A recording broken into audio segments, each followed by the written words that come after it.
Hello there. So, have you ever wondered what is going to potentially lead to World War III? How about giving Ukraine nuclear weapons?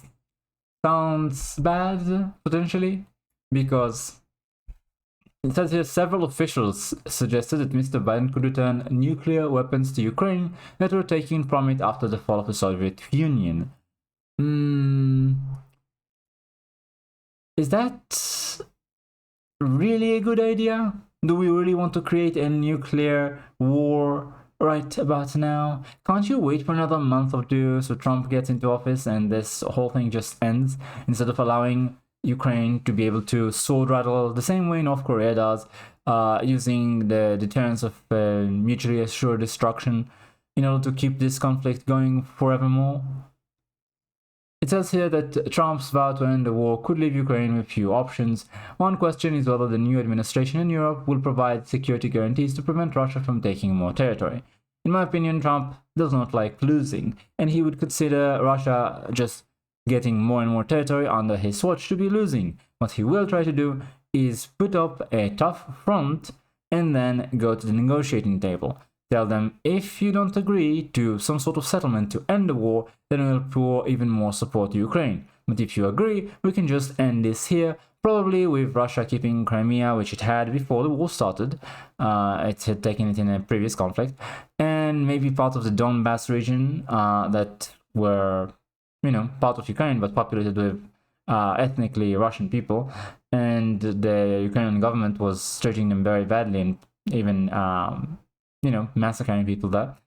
So we can use that as an excuse to start this war as justification. Maybe they'll maintain some of that. And then on the other hand, Ukraine does not join NATO, which is pretty much the only thing that's put in the mandate in order to not start the war in the first place, incidentally. That's why he started the war, because NATO was going to accept Ukraine. And a settlement very similar to what I just outlined is probably going to be the suggestion from Trump, and he's going to present it up front to try and get it through. On the other hand, the Biden administration seems to be wanting to arm Ukraine as much as possible right now in order to, probably get as much money into the hands of the military-industrial complex while they still are in office, but also create as hot a war for Trump to inherit to make it more difficult for him to achieve what he claimed to be his goal, which is to end the conflict as soon as possible. And also, there's the possibility that they actually want the war for its own sake, and I'll get to that in a minute. So it says here that electing Trump is potentially going to lead to the prediction of Mark Milley, which was that not Russia or Ukraine will win the war, it'll be a negotiated settlement. It says here the ascendance of Mr. Trump as Ukraine suffers losses on the battlefield, in fact, means less room for Ukraine to maneuver. It says that the phone call between Trump and Zelensky was described simply as positive by their aides, which doesn't tell us much. Some officials in the Biden administration have suggested taking more assertive measures in the remaining 2 months they have to help Ukraine, such as allowing the country to use US-supplied longer-range missiles to strike inside Russia for the first time, which they did. This is incidentally from like 5 days ago, and today is the 26th, so it was from the 21st. On Wednesday, Defense Secretary Lloyd J. Austin III said the Biden administration had approved supplying Ukraine with American anti-personnel mines to bolster defenses against Russian attacks as front lines in Ukraine is east buckled. Mr. Biden's last-minute steps to give Ukraine weaponry it has been requesting for years are unlikely to change much on the battlefield. The White House said it will allocate the remaining $9 billion in security assistance before Mr. Trump takes office. That amount, the administration plans to give Ukraine just over $7 billion worth of arms and munitions from Pentagon stocks and about $2.1 billion to order more weapons from US defense contractors. They're basically going to try and pass this before Trump gets into office, saying, of course, the new administration could put these shipments on hold, but Pentagon officials have expressed confidence that it would be challenging for the Trump administration to suspend aid that has already been approved by Congress and set into motion. The Pentagon also lifted a ban on US military contractors deploying to Ukraine to help the country's military maintain and repair US-provided weapons systems, particularly F-16 fighter jets and Patriot air defenses. Incidentally, can it be said now that you are fighting the war against Russia directly? You're skirting around it in every way possible. You have personnel there, but they're not directly fighting. You gave all of your newest weapons, ammunitions, defense systems. You're pretty much skirting the line of a direct confrontation with Russia, even though Congress, as far as I know, did not declare war, so it wouldn't be legal for them to do it without a approval from Congress, I believe, as far as I remember, a US law. Now, several US companies already have personnel in Ukraine fulfilling contracts for the Ukrainian government. The administration's decision to allow Ukraine to use the ATACMs, whatever, missiles to strike inside Russia was a major change in US policy. It came partly in response to Russia's decision to bring North Korean troops into the war, officials have said.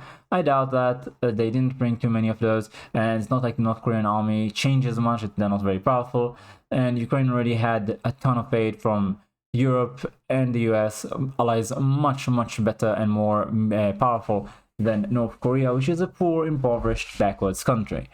Now, Mr. Biden and his top aides had repeatedly rejected such requests for the mines and the ATACMs before from Ukraine, arguing that the Pentagon had few of the missiles to spare and that Ukraine could more effectively hit targets deep inside Russia with the one-way attack drones it manufactures in large quantities.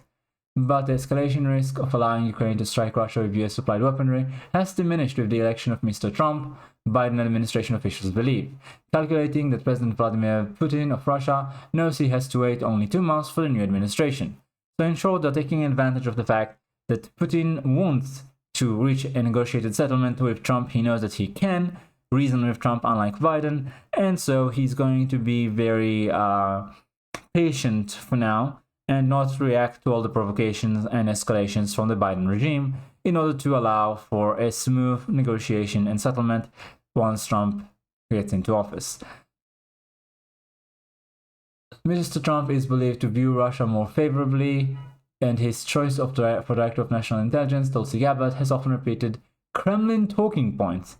No, she repeated criticisms of the Democrats being insane warmongers, which is exemplified by them receiving Dick Cheney's endorsement.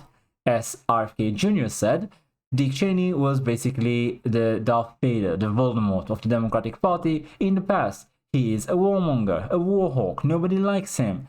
And now he switched from Republican to Democrat because the Democrats are now the warhawks and warmongers. That's all. Even with additional aid, officials in the intelligence community as well as the Pentagon say it will be difficult for Ukraine to regain the ground that Russia has steadily seized over the past few months. Ukraine is losing territory in the east, and its forces in the Kursk region in western Russia have been partly pushed back as North Korean recruits join the fight. Sagging morale among Ukrainian troops and uncertainty over Mr. Trump also continue to threaten their war effort.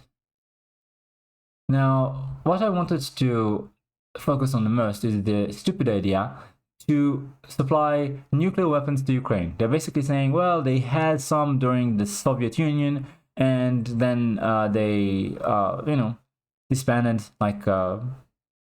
allowed them to be removed. So now they're under threat from Russia. Maybe we should give them nukes. What an awful idea. If Ukraine has nukes, then it might become very difficult to impossible to resolve this conflict at all. All they have to do is just say no and to any settlement and threaten the use of nuclear weapons in order to maintain this conflict going on a low simmer for who knows how long. On the other hand, if they don't have nukes, they will be dependent on Western, mostly US, support in order to continue the war, and then, assuming of course that Trump is not going to completely betray them, all they have to do is agree to a reasonable settlement. Do remember, they were almost at the cusp of signing an agreement before the war even started, saying Ukraine will not join NATO and Russia will not invade. This was all it would have taken. Before all the death, all those people who lost their lives and their homes, all they needed to do is say Ukraine will not join NATO. And then Biden, through Boris Johnson, I believe, vetoed it. They said no. You will not accept this. Well, now it appears they will have to settle for even less, because probably Russia will maintain some of the territories that it has conquered, in my prediction. But at least the fighting and dying can stop. That's something. Now, why would the Democrats want to give Ukraine all that aid and potentially even nuclear weapons? One option, like I said, was in order to thwart peace. The other option is because specifically they want to start a world war or a nuclear war. Now, why would anyone want something like that? That's terrible and insane, you might say. Well, have you ever heard of the World Economic Forum? I mentioned them quite a bit as, you know, the bad guys behind a lot of stuff, and that's because if you listen to them by their own words, they are. So Yuval Noah Harari is basically a sort of major spokesperson, the favorite of the founder of the World Economic Forum, Klaus Schwab. And he said, well, quite a while ago, 7 months, I believe, this. Listen to him and... You have a small elite that pushes things in its own interests, even if it doesn't benefit the vast majority of the population. This has happened so many times previously in history, and it's probably going to happen again. One of the biggest dangers to the planet today is this technological utopia, because probably for the elite it will work. If bad comes to worst, and when the flood comes, the scientists will build a Noah's Ark for the elite, leaving the rest to drown, the rest of the people and then the rest of the ecosystem. But they are likely to be able to construct this technological Noah's Ark, which is probably what much of the elite is counting on. So, the idea that if they lose control, if their plans fail, the technological elite is going to just welcome the flood and build their Noah's Ark. So, for example, this is from CNN.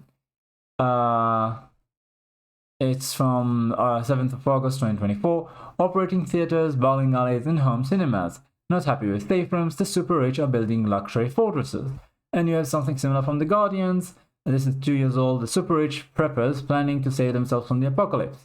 Tech billionaires are buying up luxurious bunkers and hiring military security to survive a societal collapse they helped create. But like everything they do, it has unintended consequences.